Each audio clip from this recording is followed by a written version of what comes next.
Shalom, perkenalkan nama saya Cindy Monica Benu, Prodipak semester 1 kelas G. Tujuan saya untuk membuat video ini yaitu untuk mengerjakan tugas yang diberikan kepada saya, yaitu tugas sejarah gereja umum. Di sini saya akan menjelaskan tentang periodisasi sejarah gereja.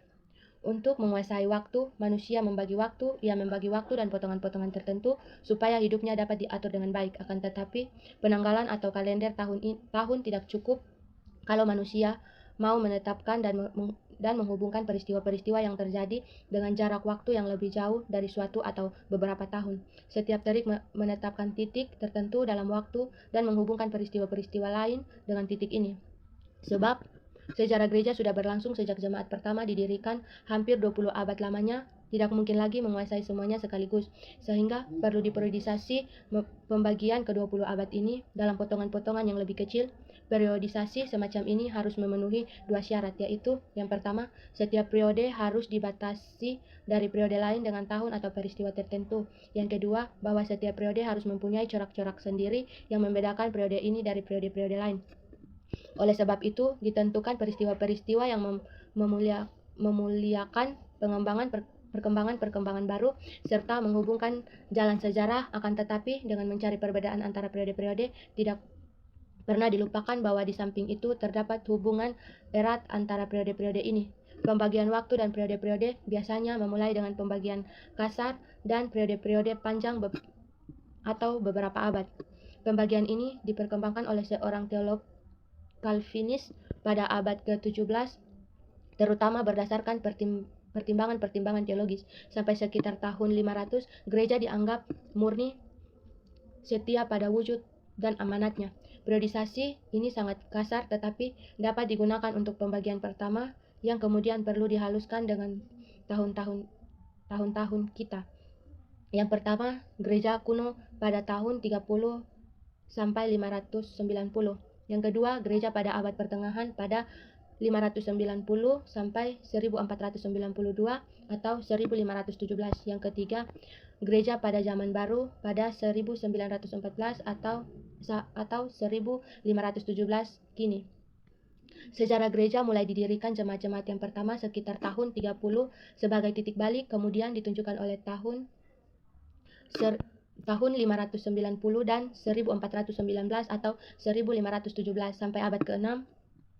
Gereja pada umumnya berada di dalam lingkungan Kekaisaran Romawi. Gereja kuno pada 30 sampai 590. Dalam periode gereja kuno, gereja mulai timbul dan berkembang.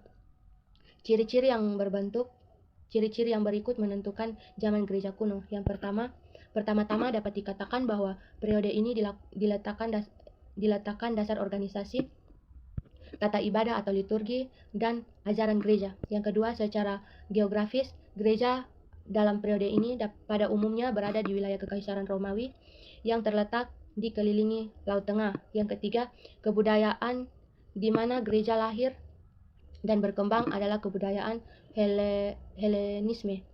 Timbulnya gereja pada 30 atau 313 sesudah gereja muncul di tengah-tengah dunia Helenis. Gereja memulai memperkembangkan bentuk organisasi, liturgi, dan teologis walaupun seringkali terancam oleh dunia sekitarnya. Yang pertama, bentuk organisasi atau tata gereja. Diperkembangkan gereja berdasarkan organisasi yang terdapat di rumah-rumah ibadat Yahudi walaupun masyarakat yang dipimpin oleh majelis atau orang tua. Teologi dikembangkan sebab gereja dipaksa oleh tantangan dari luar dan dari dalam untuk mempertanggungjawabkan imannya. Yang ketiga, sebelum tahun 313, waktu gereja diberi kebebasan oleh pemerintah Kekaisaran Romawi, gereja selalu diancam oleh penghambatan-penghambatan yang sewaktu-waktu terjadi. Gereja diakui oleh pemerintah Kekaisaran Romawi pada 313 sampai 590. Titik balik gereja terjadi waktu Kekaisaran Konstantinus Agung merebut kuasa Kekaisaran Romawi. Teologia diperkembangkan terus sampai semua ajaran pokok atau dogma dimusnahkan. Yang pertama, pengakuan agama Kristen terjadi melalui dua tahap. Yang kedua, sesudah Edik Milano memberikan kebebasan kepada gereja, gereja juga diberi kemungkinan untuk mendiskusikan soal-soal mengenai ajaran secara terbuka. Yang ketiga, karena gereja tidak lagi merupakan kelompok yang diancam melainkan lembaga yang dihormati, maka banyak orang masuk Kristen dan suasananya menjadi lain. Yang keempat, sejak pertengahan abad ke-5, kuasa kekaisaran Romawi di Eropa Barat hilang. B. Abad pertengahan pada 590 sampai 1492 atau 1517. Selama zaman abad pertengahan, gereja di Eropa Barat memainkan peran yang menentukan di seluruh kehidupan masyarakat. Yang pertama, awal abad pertengahan pada 590 sampai 910. Pada awal abad pertengahan, agama Kristen mulai disebarkan ke batas-batas utara dan timur Laut benua Eropa, sedangkan di Timur Tengah Afrika Utara, gereja diancam oleh serbuan dari pihak Islam. Yang kedua, abad pertengahan yang jaya pada 910 sampai kurang lebih 1300. Seperti tercermin dalam nama periode ini, banyak dikembangkan gereja selama abad pertengahan mencapai puncaknya pada zaman ini. Yang ketiga, akhir abad pertengahan pada kurang lebih 1300 sampai 1492 atau 1517. Periode ini merupakan masa peralihan dari abad pertengahan ke zaman reformasi. C. Zaman baru pada 1492 atau 1517 kini.